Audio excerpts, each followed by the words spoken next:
boy. Quentin Tarantino. Doesn't know. He's like Julian. He don't know when to shut up. He don't know when to shut up. Now he's messing with Shaggy. Yeah. Matthew Lillard. Matthew Lillard even said, "Man, you know what? I don't give a shit, but my feelings are kind of hurt." Yeah. He said, it hurts. He was like, he wouldn't do this to somebody bigger. No, he sure wouldn't. Yeah. No, if it was an A-lister, he wouldn't talk that shit about them. There's a lot of big people that are bad actors too. Yeah. But he won't say that. Yeah, he's picking on. Yeah, Quentin Tarantino's picking on the most chill people out there. Right. Like Paul Dano and Owen Wilson. Look, you don't even have to like Owen Wilson's work, but everybody sit back and say, you know what? I think he's a cool guy. Right. Even if you're like, oh, he annoys me, but it's not like he's bad. I hate him. But Matthew Lillard, seriously, like man, you stepped too far. Yeah, you really are what they call punching low, man. And I'm not even saying low because they're considered to be lower tier actors. No, I'm just saying you're just picking on people who ain't been doing anything. And they're not. Listen, they haven't been big A-listers for a while, But come on, man. But they're like character actors. And Paul Dano, I think he's a big name. I mean, Paul Dano is big. Yeah, he's been in plenty of huge productions. He just chooses carefully the stuff that he does. Right. Aren't all three of them like the kind of people that if you just kind of blurred your eyes a little bit, the same body outline? Maybe he just hates that type of person. You know what? It could be. He might have face blindness. He thinks they're all the same person. But the thing is, he's known for taking, D-list actors from the past and putting them in big things and going like, see what they can do? Yeah. Like, see what great actors they are. And it's always like, they're better than I thought. I don't know about great actors because it wasn't like they had huge careers outside of that. But it was like, how are you going to be just that hypocritical about everything you're seeing? Well, that Paul Dano guy, he won't get a chance. Yeah, right. His career is gone. What has he ever done? Since the great Tarantino won't be able to mold and build him up. Yeah. Man, shut your fucking mouth. It's at the point now where it's like, at first it's like, come on, man, be cool. It's like, man, stop. Now it's like, shut your fucking mouth. Shut up. Maybe he's negging them so then he can put them in his next movie. No, he's bullying. He's on a coke-fueled bullying. Yeah. Right now. Yeah. It feels so coke fueled. Yeah, he's like a bully on coke. Yeah. On the schoolyard. And I don't like your face. Come here. Isn't he down to his last movie, or has he just been saying that for like 5 years at this point? I mean, I wish he would be, so he could just go on. Yeah. I was about to say, if he's gone, he's gonna have more time to do these sound bites. Oh, that's right. Jesus, boy. If there was ever a time to say, man, just make a fucking movie. Yeah, shut up and make a movie. Yeah, just leave people alone. You're like, I will make my 10th and final movie. It's like, all these other directors have dozens of movies. Yeah. And you bragging about making 10. Yeah, now listen, and I can tell you something about Tarantino right now. If you listen to his interviews, he does this shit because he has had his ass kissed for so long. He's been labeled a genius. He's been the hero of film snobs and cinephiles and film hipsters out there. They built him up to the point where he thinks he can talk shit and everybody be like, yeah, that's right. Everybody gonna be behind him. Yeah. You tell him, Quentin. And now he's arrogant and he's egotistical. He says he ain't humble. I'll tell you that. And at first it was like, all right, cool, talk your shit because you can back it up. But he said things like, I'm gonna make my 10th film, man, and I'm gonna go down as one of the greatest directors of all time, man.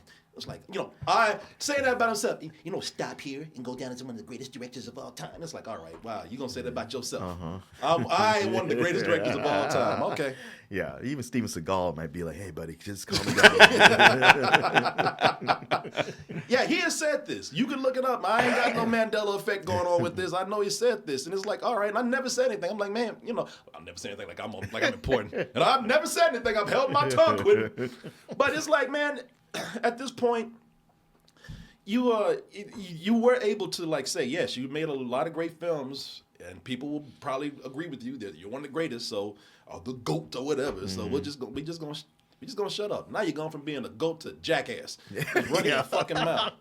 I thought people had kind of turned on Quentin in like the 2015s, that like because he is one of the guys that did get me into movies and stuff like that. But in the 2015s, it's like, well, every macho cinephile talks about Tarantino, and then they're kind of like, it's not a state of good taste. And then even further, everyone's like, oh, his movies are just amalgamations of other movies anyway. It's starting to become that point because you have now probably 2 generations. Yeah, that's right. They're looking at the people who grew up or were around during Tarantino's movies, and they're just kind of like, cool, but So what? Yeah, It's right, like, yeah, right. all right, that was for your time. I don't fucking get it. Yeah. You know, you have people right now who are actually saying, watching Pulp Fiction and saying, I don't get it.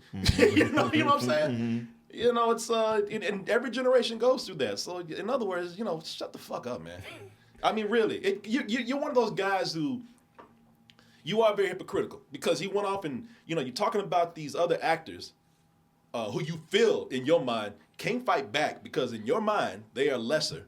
But you're on record as saying Roman Polanski is so great and the chick that he raped asked for it.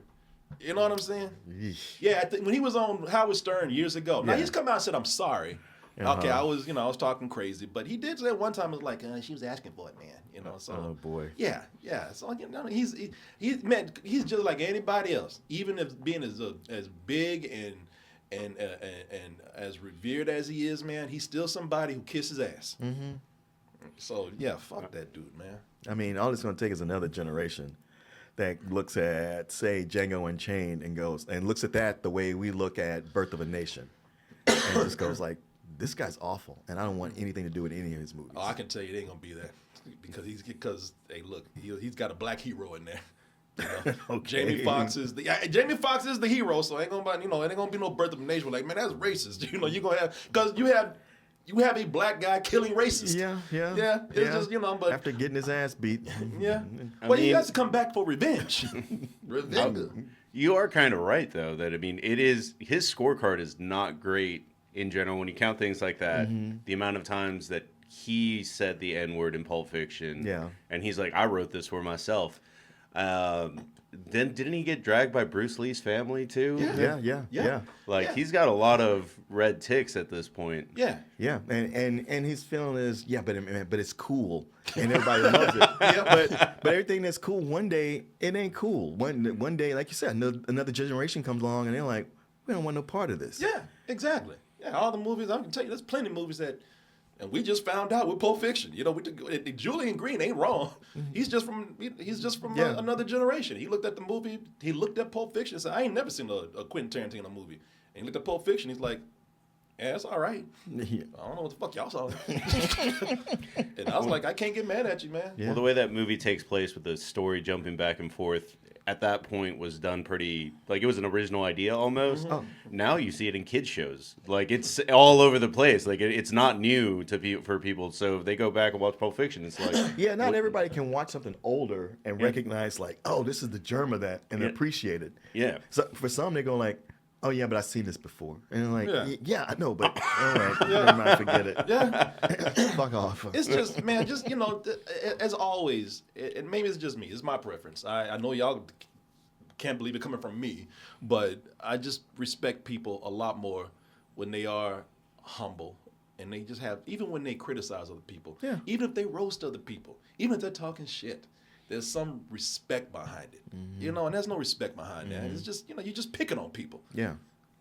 You know, you goddamn big chin motherfucker. You know, and I'm, Now you picking on people. yeah, Because he has a physical affliction. Ain't no physical affliction. Yeah, you just got a big ass chin. That's ain't no physical affliction. He's got a goddamn crescent moon head. That's all. It's a big-ass target for a physical affliction. You ain't gonna miss.